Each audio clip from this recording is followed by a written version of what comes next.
mereka mengatakan sami'na wa ata'na, kami taati wahai Rasulullah. Apa yang kemudian dijanjikan oleh Nabi kita SAW, kita dapatkan apa? Surga yang tak pernah mereka lihat, surga yang tak pernah mereka dengar, surga yang tak pernah mereka masuk ke dalamnya, tapi begitu nyata bagi mereka.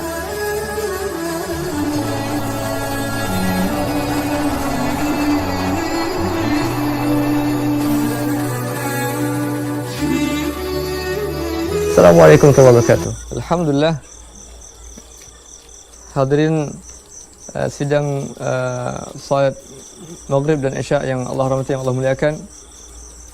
Di kesempatan Maghrib kali ini kita akan insya-Allah melanjutkan apa yang telah kita bahas di beberapa pekan yang lalu tentang kajian tauhid kita, yaitu masih kita berhenti di kajian yang berkenaan tentang asal usul ataupun bisa dikatakan akidah bisa berhasil, akidah kita bisa kuat, akidah kita bisa benar jika seandainya hijrah kita benar. Maka kita mulakan kemarin bahasan kita dari bahasan hijrah. Ahibati fillah, semoga Allah muliakan dan Allah rahmati, bahwasanya jika seandainya kita ingin hijrah kita mulai akan mendekati kebenaran, maka paling tidak kita sering-seringlah untuk kemudian paling tidak untuk melakukan ataupun kegiatan-kegiatan seperti ini diseringkan, untuk jilsah, untuk kemudian berjumpa dengan kawan-kawan yang saleh ataupun bertemu dengan mereka-mereka yang mengajak kita kepada kebaikan-kebaikan. Paling tidak kita akan kecipratan dengan kebaikan-kebaikan yang mereka kabarkan kepada kita. Syekh Muhammad bin Shalih Al-Utsaimin dahulu ketika beliau masih hidup rahimahullah taala, pernah hadir di jilsah beliau seorang peserta juga ataupun orang yang ikut ta'lim beliau. Tiba-tiba Syekh di kejauhan melihat seakan-akan beliau ini orang bukan pelajar, bukan penuntut ilmu, tapi tiba-tiba saja singgah untuk mungkin menyimak pelajaran yang disampaikan oleh Syekh berikut. Akhirnya Syekh ingin mengetes, Syekh ingin menguji beliau ini ataupun lelaki tersebut. Apakah engkau faham apa yang engkau pahami dari kajian saya? Kata si fulan itu ataupun si lelaki-lelaki tadi, saya tidak paham apa-apa. Saya tidak paham apa-apa, kata beliau. Akhirnya kata Syekh menyindir dia, jadi ngapain juga kamu ke sini? Bahasa mungkin begitu ya, mungkin untuk membuat dia sadar. Apa kata si lelaki tersebut? Masya Allah, si lelaki itu karena mungkin tadi, karena dia keseringan ataupun untuk mungkin melatih jiwa dia ataupun melatih hati dia untuk tetap bergabung dengan kebaikan-kebaikan dengan orang saleh, dia pun mengatakan, ulaika qaumun la yashqa fihim jalisuhum. Kenapa saya hadir di majlis engkau wahai Syekh? Saya mendengarkan hadis Nabi kita yang mengatakan sallallahu alaihi wasallam bahwasanya mereka yang hadir di majlis ilmu paling tidak akan pernah mendapatkan kecelakaan, paling tidak pasti akan kecipratan. Malaikat Allah Taala pasti akan mendoakan siapa saja yang hadir di majlis ilmu ini. Oleh kerana itu sebuah kebahagiaan bagi kita semua ketika kita meluangkan waktu kita bisa duduk di tempat yang mulia ini, menyimak ilmu ataupun paling tidaklah mengerti tentang apa yang disampaikan oleh guru-guru kita ataupun ustaz-ustaz kita. Itu hal yang kita inginkan, sehingga kita pun paling pun jika seandainya tidak mengerti ataupun tidak paham, alal akal ataupun paling minimal lah Allah ampunkan dosa-dosa kita, Allah rahmati kita. Apalagi kita berada di masa-masa menunggu Isya, dan juga ada hadis yang kita mengatakan bahwasanya siapa saja yang kemudian menunggu salat setelah salat akan datang malaikat-malaikat Allah Taala yang Allah hadirkan untuk mendoakan siapa saja yang menghuni masjid ataupun musalla yang mereka semua menunggu waktu salat, menunggu salat yang lain. Allahumma fil lahum, Allahumma arhamhum, ya Allah, berikan ampunan kepada mereka, ya Allah, berikan rahmat kepada mereka. Kaum muslimin hadirin yang Allah muliakan, ya Allah cintai, yang Allah muliakan, bahwasanya juga jika antara yang buat kita kemudian gigih dalam perjuangan ini, mestinya kita kemudian memahami hijrah dengan sesungguhnya. Apa sebenarnya masalah hijrah itu? Apa sebenarnya pengertian hijrah yang kita inginkan? Telah kita sampaikan di pekan-pekan yang lalu itu bahwasanya agar tidak gagal hijrah, maka kita perlu kedepankan kita perlu mengetahui apa yang membuat kita kemudian jatuh ataupun tidak bisa hijrah ataupun hijrah kita tidak berhasil. Di antaranya kemudian kita sebutkan bahwasanya dia terlalu terpana dengan dunia ataupun hari-hari dia mungkin tersibukkan dengan dunia sehingga tidak pernah sempat memikirkan akhirat. Sementara sebenarnya tujuan kita hidup dunia hanya sementara saja. Akhirat abadi. Allah sebutkan wal akhiratu khairu wa abqa. Untuk akhirat hidup kita lebih baik dan lebih kekal. Hanya saja mungkin kerana terpedaya dengan hiruk pikuk dunia, dengan indah pesona dunia, akhirnya dia pun menunda-nunda untuk berbuat kebaikan. Akhirnya hijrah pun gagal.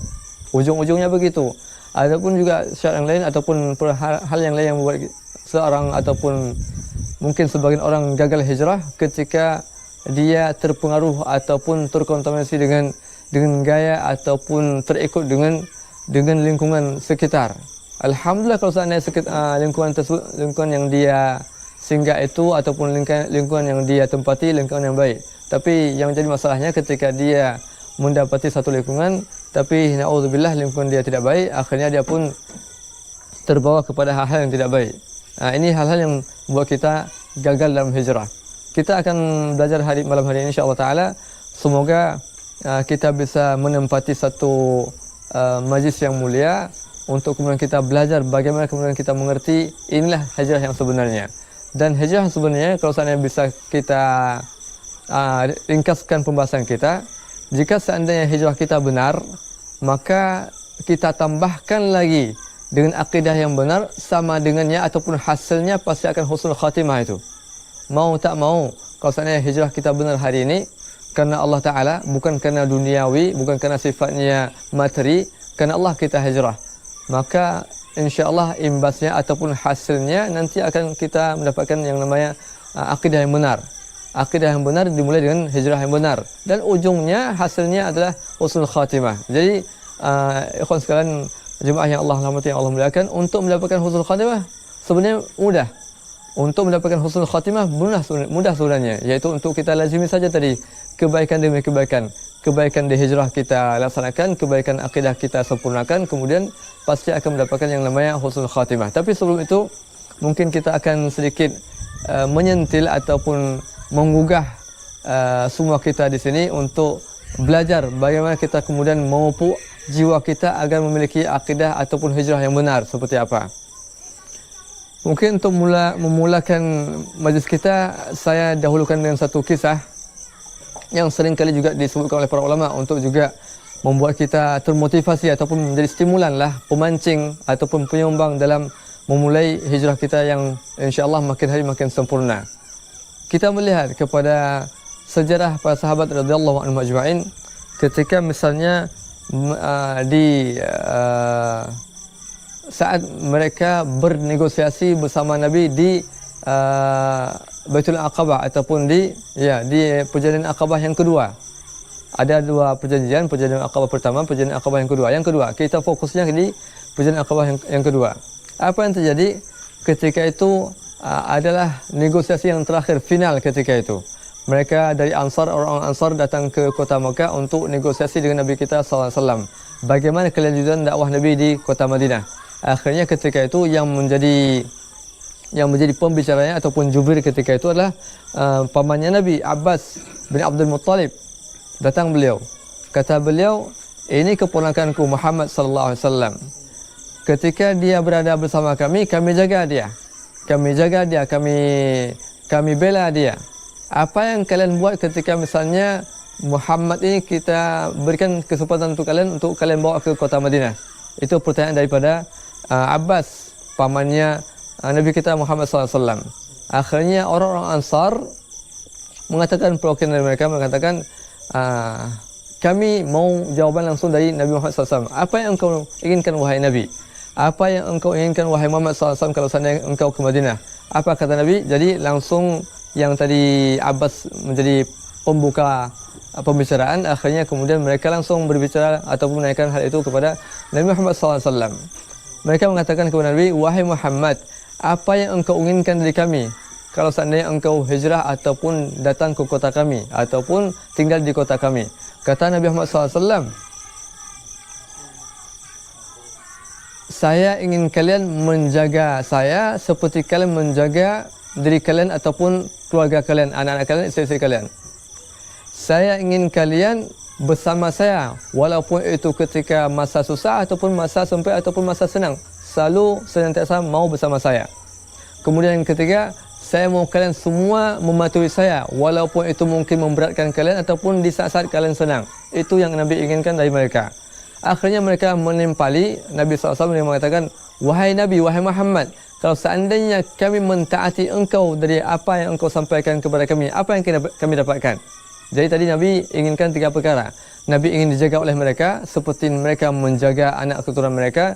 Nabi ingin dibela sama mereka seperti mereka membela anak keturunan mereka. Nabi juga ingin ditaati seperti mereka juga mentaati hari-hari mereka dengan keluarga mereka itu. Akhirnya mereka menimpali, wahai Nabi, apa yang kami dapatkan kalau seandainya kami melakukan apa yang engkau inginkan? Apa kata Nabi? Allah Subhanahu Wa Taala akan membalaskan kalian dengan surga. Subhanallah. Sekelas langsung serentak mereka mengatakan, sami'na wa ata'na, kami taati wahai Rasulullah. Maka Qabir bin Malik, seorang perawi hadis ini mengatakan, rabihal bay', sungguh perdagangan yang sangat beruntung, sungguh perdagangan yang sangat beruntung. Kenapa? Seakan-akan, subhanallah, ini yang kita tidak miliki hari ini. Mungkin bisa kita contohkan untuk kemudian kita berikan stimulan ataupun memancinglah, apakah kemudian hijrah kita hari ini sudah seperti hijrah para sahabat radhiyallahu anhum. Kenapa? Yang jadi masalahnya adalah ketika mereka mengatakan bahwasanya mereka langsung taat, mereka langsung menerima apa yang kemudian dijanjikan oleh Nabi kita SAW. Kalau seandainya mereka buat persyaratan tadi, akhirnya yang mereka dapatkan apa? Surga. Surga yang tak pernah mereka lihat, surga yang tak pernah mereka dengar, surga yang tak pernah mereka masuk ke dalamnya, tapi begitu nyata bagi mereka. Surga bagi para sahabat begitu nyata hari ini, ketika itu. Subhanallah, persis seperti kata Hanzalah. Ketika Hanzalah mengatakan kepada Nabi kita SAW, wahai Rasulullah, ketika kami bersama engkau ya Rasulullah, seakan-akan kami melihat surga, seakan kami melihat neraka. Kami melihat surga seakan kami ingin langsung ke surga. Kami melihat neraka seakan kami ingin menjauh daripada neraka. Jadi surga begitu nyata bagi mereka. Ini yang kita hilang hari ini untuk mendapatkan surga Allah Ta'ala. Seakan-akan itu hal yang fiktif belaka bagi kita hari ini. Apakah ada surga bagi kita ataupun tidak? Masih pertanyaan banyak bagi kita. Tapi bagi sahabat radhiyallahu anhum, ketika ditawarkan surga, mereka langsung berlari untuk mendapatkan surga tersebut. Mungkin ikhwan sekalian yang Allah rahmati, yang Allah muliakan, ada sedikit mungkin sedikit seperti contoh untuk kita hadirkan bagaimana kondisi kita hari ini dengan kondisi para sahabat radhiyallahu ajma'in ketika dikabarkan bahwasanya kita akan mendapatkan surga. Contoh sekelas ataupun contoh singkat untuk kita gambarkan bagaimana kondisi kita hari ini dan bagaimana masya-Allah perjuangan para sahabat dengan Rasul kita sallallahu alaihi wasallam. Ada seorang laki-laki, dia mendaki gunung. Seorang laki-laki yang mendaki gunung. Mungkin ini juga sempat dikisahkan oleh beberapa ulama yang mengisahkan bagaimana kemudian perbedaan ataupun perbandingan antara zaman kita dengan zaman para sahabat radhiyallahu anhum. Tentu perbandingan sangat jauh, tapi itu kita ulang sekali lagi bahwasanya ini yang harus kita bangkitkan di jiwa kita hari ini. Bahwasanya ternyata untuk mendapatkan surga itu begitu mudah, hanya saja kita mainkan di sana keyakinan kita kepada Allah Ta'ala dan keyakinan kepada surga Allah Ta'ala, dan itu mesti harus nyata bagi kita semua bahwasanya surga itu ada. Allah Ta'ala telah mempersembahkan dan telah mempersembahkan surga itu untuk kita bagi yang mau masuk. Nabi kita mengatakan, kullu ummati yadkhuluna al-jannata, semua umatku tak terkecuali. Di awal penggalan hadis Nabi mengatakan semua umatku pasti akan masuk surga. Semua umat Nabi akan masuk surga. Terakhir kita senang di awal kalimat mungkin, tapi tiba-tiba Nabi mengecualikan beberapa orang yang mungkin dia tidak masuk surga. Siapa itu? Illa man aba, kecuali yang enggan. Para sahabat heran, cukup aneh mereka. Padahal Nabi di penggalan hadis pertama mengatakan kullu ummati yadkhulunal jannah, sudah cukup. Tapi tiba-tiba ada saja yang kemudian menyamping ataupun kemudian memilih jalan lain. Akhirnya Nabi mengatakan illa man aba, kecuali yang enggan. Padahal semua kita masuk surga, tapi ada pula yang enggan. Para sahabat mengatakan, ya Rasulullah, wa man ya'ba? Ya, wa man ya'ba ya Rasulullah? Siapa mereka-mereka yang enggan masuk surga wahai Rasulullah? Padahal engkau sudah menjamin bahwa mereka masuk surga. Kata Nabi kita sallallahu alaihi wasallam, man ata'ani dakhala al-jannata wa man asani faqad aba. Barang siapa yang taat kepada aku, kepada Nabi SAW, maka dia akan masuk surga. Simple sebenarnya. Kita bisa masuk ke surga Allah Ta'ala dengan cara kita taati Nabi kita SAW. Tapi jika seandainya kita mulai buat tingkah, tak mau mentaati Nabi kita, maka inilah orang-orang yang enggan untuk masuk surga. Na'udzubillah. Laki-laki yang tadinya dia seorang pendaki gunung, dia mendaki gunung, dia prediksikan, dia mungkin mengira dan menyangka dia akan sampai ke puncak sebelum malam hari. Akhirnya dia mulai mendaki pelan-pelan dengan peralatan yang dia bawa, dengan tali yang dia bawa, dia mulai mendaki ke atas. Tapi qadarallahu ma syaa fa'al, dia belum sempat sampai ke puncak gunung, sudah mulai gelap malam. Sudah mulai gelap, akhirnya dia tetap meraba-raba. Dalam kegelapan dia meraba-raba hingga sampai ke puncak. Tapi Allah takdirkan yang lain. Tiba-tiba saja dia tergelincir, kemudian dia pun jatuh, kemudian dia pun tersangkut di satu dahan dengan tali dia itu. Di saat seakan-akan dia putus asa, dia mengatakan kepada Allah Ta'ala, di gelap malam yang tidak ada nampak apapun, senter pun tak dibawa, seakan-akan begitulah, cahaya pun mungkin bulan tidak ada juga. Akhirnya di gelap malam, dalam keadaan putus asa, dia katakan, Ya Allah, selamatkan saya Allah. Ya Allah, selamatkan saya Allah. Dia katakan begitu. Dia menyeru, dia berdoa kepada Allah, Ya Allah, selamatkan saya Allah. Tiba-tiba saja ada suara yang menyeru, apakah engkau yakin bahwasanya Allah akan menyelamatkan engkau? Apakah engkau yakin bahwasanya Allah akan membantu engkau? Kata dia membalas, Ya Allah, saya yakin ya Allah bahwasanya engkau akan menolong saya ya Allah. Ya Allah, saya yakin ya Allah engkau akan membantu saya ya Allah. Di gelap malam saat dia putus asa, dia kata begitu. Akhirnya tiba-tiba suara itu menimpali, kalau engkau yakin bahwasanya Allah itu ada, kalau seandainya engkau yakin bahwasanya Allah itu akan membantu engkau, kalau seandainya engkau yakin bahwasanya Allah akan menolong engkau, putuskan tali. Putuskan tali, kata suara tersebut. Tapi apa yang terjadi? Keesokan harinya datang tim SAR ke gunung tersebut. Mereka mendapati sekujur tubuh yang mungkin bergelantung di sebuah gunung, antara dia dengan tanah hanya sejauh setengah meter saja. Dia mati kedinginan. Kalaulah seandainya dia tadi malam dia potong talinya, dia akan selamat. Tapi keyakinan tidak ada. Itulah mungkin gambaran kita hari ini dengan para sahabat radhiyallahu anhum ajmain. Mereka para sahabat radhiyallahu anhum ajmain, ketika mereka diperintahkan oleh Allah Ta'ala, tak pernah pikir mereka itu, langsung melaksanakan. Makanya kemudian kenapa hijrah kita harus kita perbaiki? Oleh karena itu, jemaah sekalian, hijrah yang benar adalah hijrah yang kita mulakan dari hati kita. Dari hati, bukan dari pikiran, bukan dari perasaan, bukan dari lingkungan. Hijrah kita mesti dari hati kita. Hati kita bergerak lillahi ta'ala. Hijrah saya meninggalkan semua perihal yang sifatnya dunia, bukan kerana haram, itu lain cerita. Bukan kerana dia itu haram, tapi kerana Allah Ta'ala. Saya tinggalkan bank misalnya, bagi orang yang sibuk di bank itu, kerana Allah Ta'ala. Saya tinggalkan mencuri kerana Allah Ta'ala, bukan kerana saya enggak akan kaya nantinya, tapi lillahi ta'ala.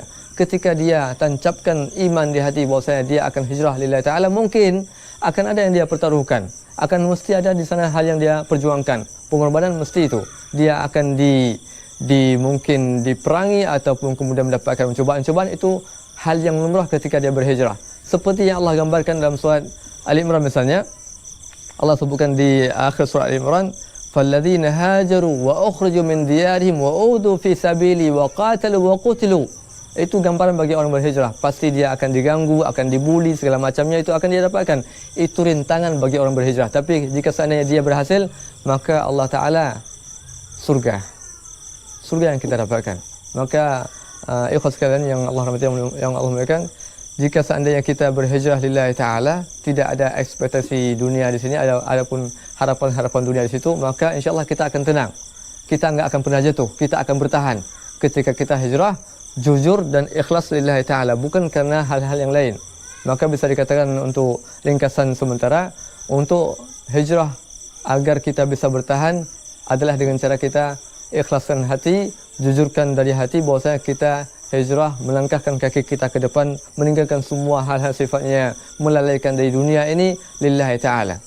lillahi ta'ala. Bisa jadi hijrah itu seperti yang kita gambarkan di pekan yang lalu, bahwasanya hijrah itu bermakna umum. Hijrah meninggalkan satu tempat ke tempat yang lain, itu hijrah. Hijrah kita tinggalkan kawan yang kemarin melalaikan kita ke kawan yang membuat kita taat kepada Allah Ta'ala, itu pun hijrah juga. Hijrah kita berpindah dari satu amalan ke amalan yang lain, itu pun hijrah juga.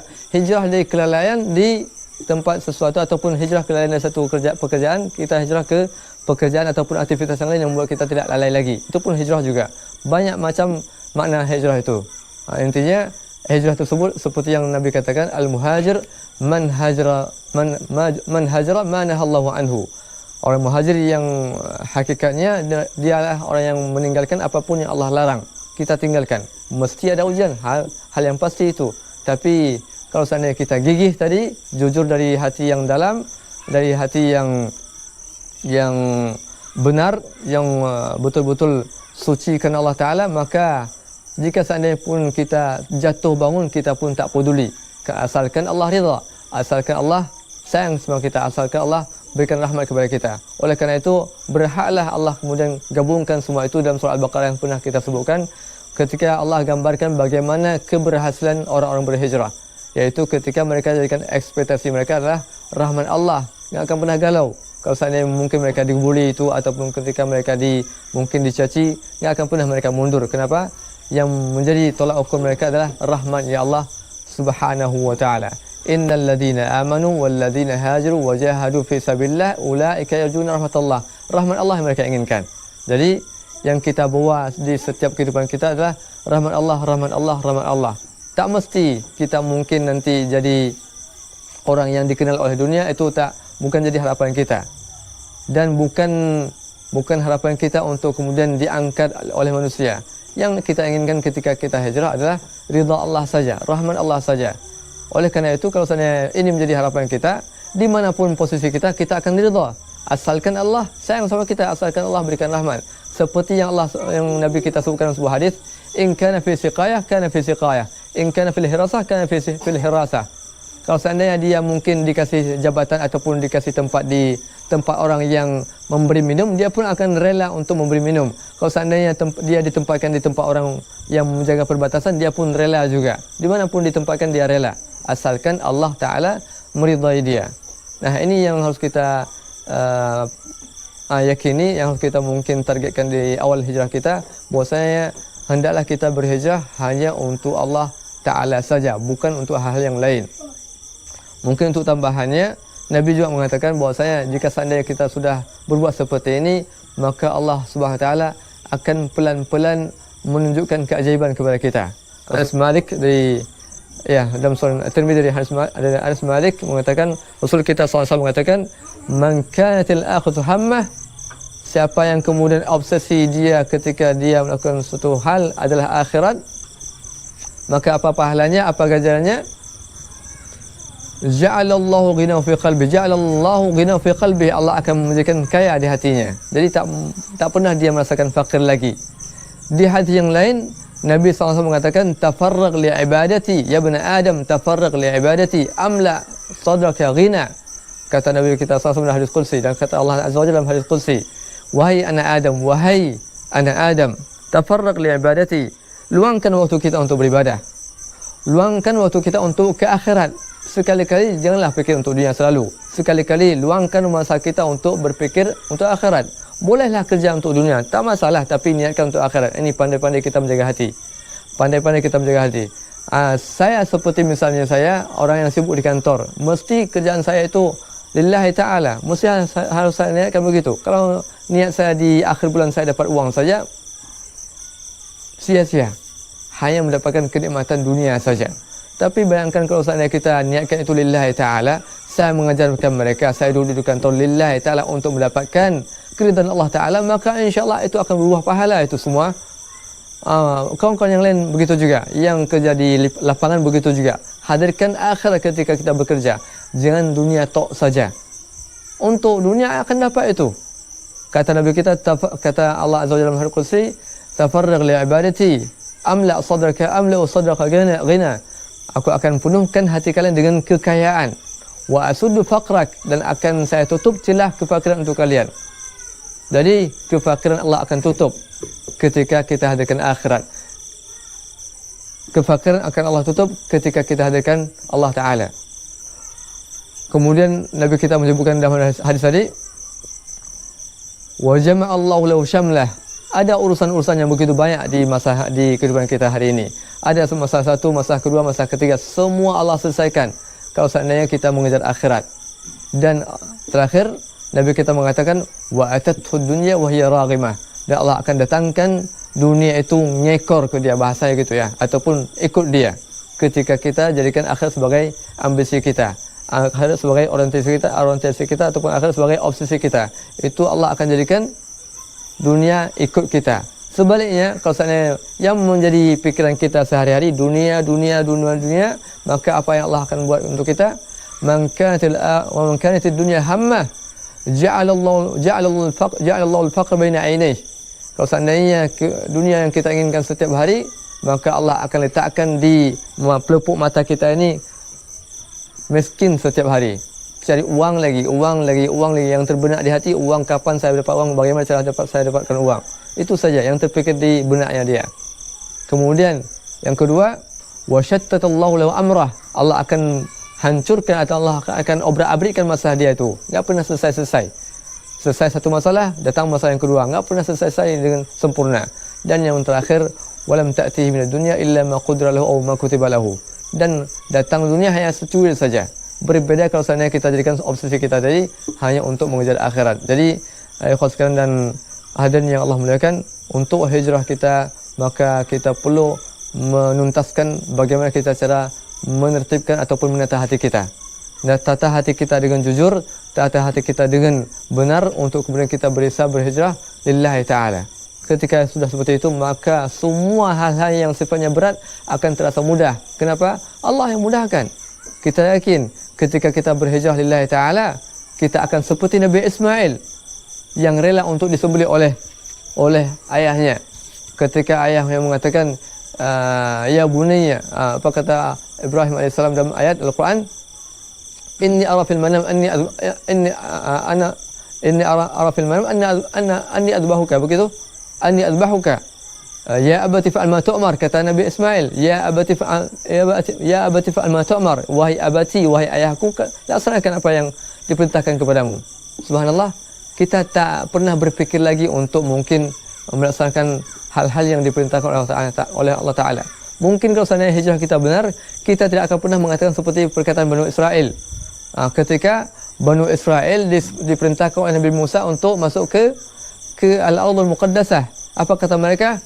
Ketika Nabi Musa menyuruh mereka untuk masuk, mereka enggak mau. Kata mereka di sana ada makhluk-makhluk aneh, ada orang-orang yang bengis yang akan mungkin menzalimi kami. Kata mereka kepada Nabi Musa, idhab anta wa rabbuka faqatila innaha huna qa'idun. Ini watak yang sangat luar biasa.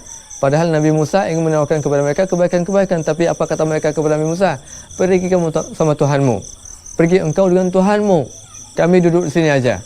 Mungkin tidak seperti itu iman kita. Iman kita akan seperti iman sahabat ketika hijrah kita benar. Apa kata para sahabat? Wahai Rasulullah, kami tidak akan pernah mengatakan seperti perkataan Bani Israel kepada engkau.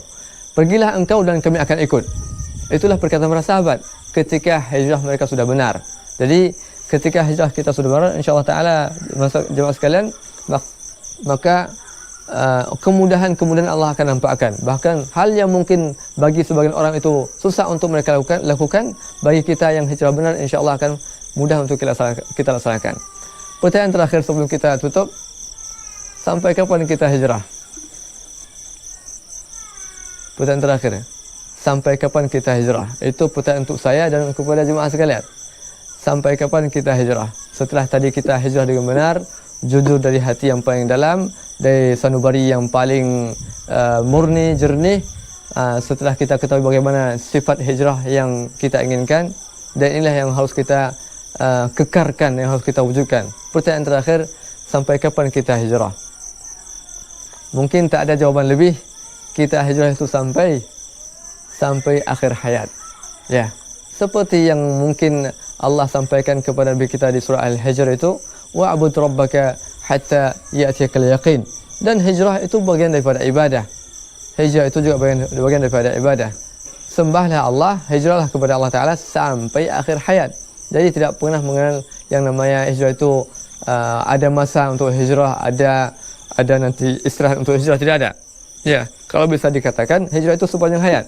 Selama hayat masih di kandung badan, maka kita harus tetap komitmen untuk konsisten dalam perjuangan hijrah kita. Ya, tak ada pernah kata untuk berhenti dalam masa hijrah ini. Tapi permasalahannya bagaimana cara kita untuk kemudian tetap bertahan agar tidak berhenti di masa-masa hijrah ini. Ada ulama mengatakan kepada kita untuk mungkin bahasa yang mudah, untuk hijrah jangan lari sprinter, lari maraton sajalah. Kalau kita beda ya, orang yang lari maraton dengan orang yang lari sprinter itu, begitu bahasanya sprinter ya. Orang yang lari sprinter kan cepat itu. Orang yang lari maraton mungkin dalam sekian kilo dia lari maraton pelan-pelan tapi sampai pada tempatnya.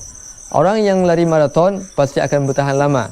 Ya, dia akan mencoba untuk pelan-pelan tapi bertahan. Sedikit ilmu tapi dia amalkan. Ya, yang namanya hijrah mesti bertahap. Tak harus sekaligus. Kalau kita ambil sekaligus mungkin kita akan kecapean dan kita akan berhenti. Ibaratnya seperti ini sajalah. Orang-orang yang kemudian, kecuali kalau seandainya kita mau mungkin hijrahnya sampai 2024.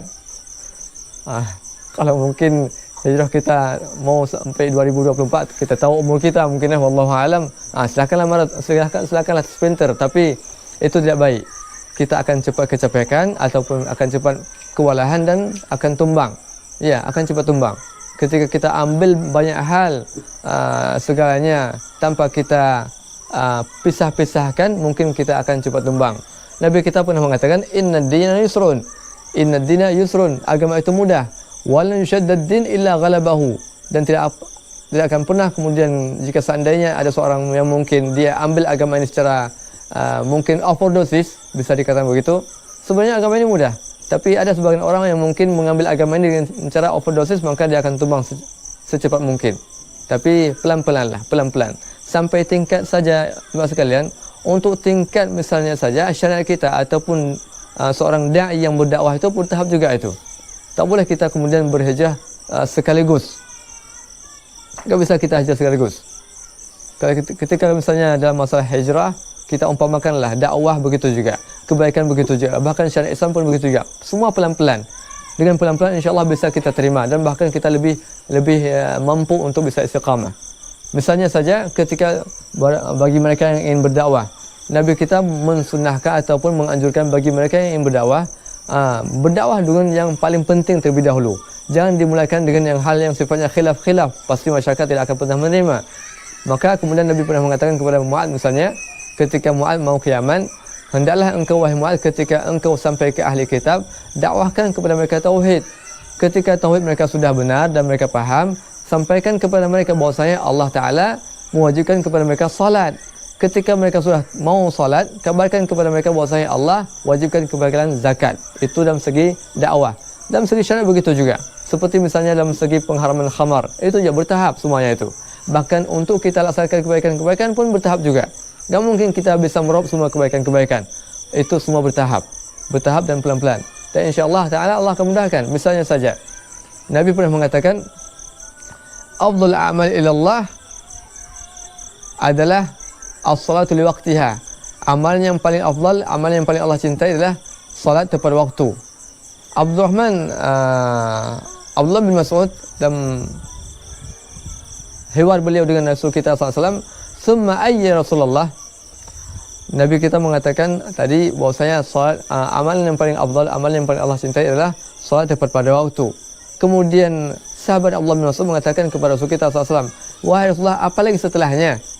Apalagi setelahnya, Nabi mau mengajarkan Abdullah bin Mas'ud menertibkan semua kegiatan ibadah-ibadah tersebut sehingga dia bisa hijrah dari satu amalan ke amalan yang lain.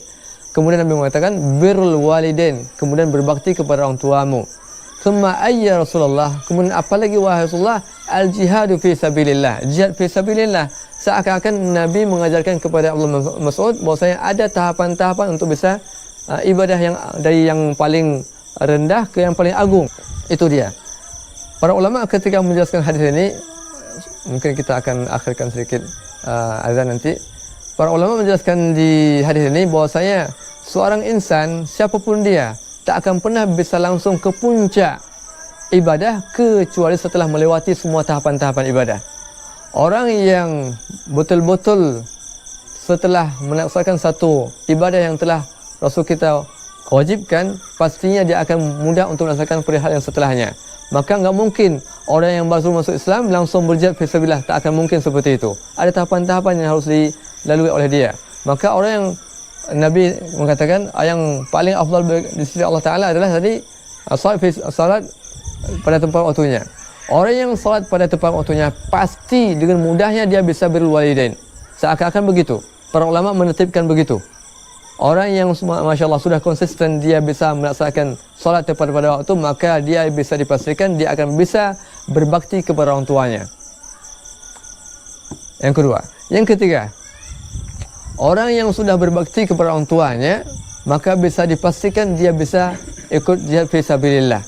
Maka ini sebuah keselarasan, sebuah kesinambungan. Ketika satu amalan bisa kita laksanakan berhasil, maka insyaAllah amalan-amalan yang mungkin berat bagi kita akan kita mudah laksanakan. Intinya tadi, bahwasanya kita harus hijrah lillahi ta'ala yang pertama, jujur lillahi ta'ala, kemudian kita tetap bertahan dan agar tidak tumbang pelan-pelan. Tidak kita ambil semuanya. Kalau seandainya kita ambil semuanya, maka dikhawatirkan kita akan tumbang nantinya. Seperti misalnya ada orang yang, dan cenderung secara mungkin bahasanya, secara ilmu psikologi, itu orang yang mungkin menikmati hal yang baru itu pasti akan cenderung untuk menghabiskan dalam waktu yang dekat. Dan ini bahaya. Ketika dia menikmati suatu hal, dia akan cenderung menikmati dan menghabiskan suatu hal tersebut. Tapi kalau seandainya dia bisa kemudian menimbang dan kemudian menikmati itu pelan-pelan dan kemudian dia ambil sedikit, al-ilmu yu'khad bi murul ayyam wa asyhur wa hakadha. Laysa fi lahzatin wahidah. Sebuah ilmu itu bisa kita dapatkan dengan bergantinya hari, bergantinya bulan. Tidak kita dapatkan sekaligus, tidak begitu. Kalau begitu mungkin kita akan kewalahan. Dan lazimnya sebuah hal yang kita mungkin lakukan secara seketika, mungkin kita akan meninggalkan seketika. Ada kisah dari seorang ustaz, mereka katakan, "Ustaz, tempat kampung ini, kami ini rata-rata orang yang hijrah itu mereka memperbanyak kajian-kajian. Ke kajian ustaz ini, besok pindah ke ustaz lain, besok pindah ke ustaz lain, besok sering begitu. Mereka tidak bertahap. Akhirnya mereka yang paling cepat tumbang. Itu yang kita khawatirkan. Jadi tidak usah kita memperbanyak kajian-kajian. Jika seandainya mungkin kita ambil bertahap, itu yang insyaAllah yang akan membuat kita lebih bertahan dan bisa bersabar. Intinya apa yang kita sudah ketahui kita amalkan. Seperti yang Allah sebutkan dalam surah An-Nisa, misalnya, walau annahum fa'alu ma yu'azuna bihi lakana khairan lahum wa ashadda tathbita. Kalau seandainya kita mungkin bertahap, pelan-pelan. Apa yang kita dengarkan dari ustaz hari ini, kemudian beliau sampaikan satu amalan, kita kerjakan pelan-pelan. Apa yang kita dengar kita laksanakan. Lakana khairan lahum, kata Allah Taala, itu lebih baik kepada mereka, lebih baik bagi kita, wa ashadda tathbita, dan akan lebih membuat kita kokoh dalam melaksanakan semua apa yang disampaikan kepada kita. Semoga yang singkat ini dan agak begitu cepat bisa difahami dan bisa kita laksanakan. Semoga Allah Ta'ala betul-betul membuat kita bisa melangkahkan kaki kita untuk bisa hijrah dengan sebenarnya. Dan insya Allah Ta'ala ketika kita bisa hijrah dengan sebenarnya, maka akidah yang benar pun insya Allah akan kita dapatkan. Pasti itu. Keyakinan kita mulakan dari hijrah, maka hal-hal yang sifatnya mungkin berat bagi sebagian orang untuk meyakini tentang masa surga misalnya, akan mudah kita laksanakan. Seperti misalnya saja, bahwasanya Nabi pernah mengatakan bahwasanya bersedekah dengan sebelah kurma itu dapat buat kita mendapatkan surga Allah Ta'ala dan daripada neraka. Seperti misalnya Nabi mengatakan Alhamdulillah ataupun Subhanallah gharsun fil jannah. Ini hal-hal simple sebenarnya, tapi siapa yang bisa melakukan ini semua? Bagi mereka yang sudah terpatri dalam kehidupan dia, bahwasanya Allah pasti akan mewujudkan itu. Subhanallah, kata-kata subhanallah itu saja, gharsun fil jannah, kata Nabi kita, pokok pohon kurma di surga bagi yang sering mengucapkan kalimat tersebut. Belum lagi ada zikir-zikir yang lain yang besar-besar yang mungkin bisa memberikan kepada kita kebaikan-kebaikan. Intinya jemaah sekalian, dengan apapun yang kita dengar, apapun yang kita mungkin rasakan hari ini, kita berusaha dan kita berupaya untuk kita pelan-pelan berhijrah, kebaikan demi kebaikan, step by step, pelan-pelan, tapi tetap kita harapkan ridha Allah Taala, tetap kita harapkan akhirat, dan insya-Allah Taala semua kehidupan kita insya-Allah akan Allah mudahkan. Wallahu ta'ala, semoga yang singkat ini dan sedikit ini bisa difahami dan bisa dimengerti. Lebih dan kurang nasta'fi minkum wa nastaghfirullah azza wa jalla. Wa khitaman kita tutup dengan kafatan majlis. Subhanakallahumma wa bihamdika asyhadu an la ilaha illa anta astaghfiruka wa atubu ilaik. Assalamualaikum warahmatullahi wabarakatuh.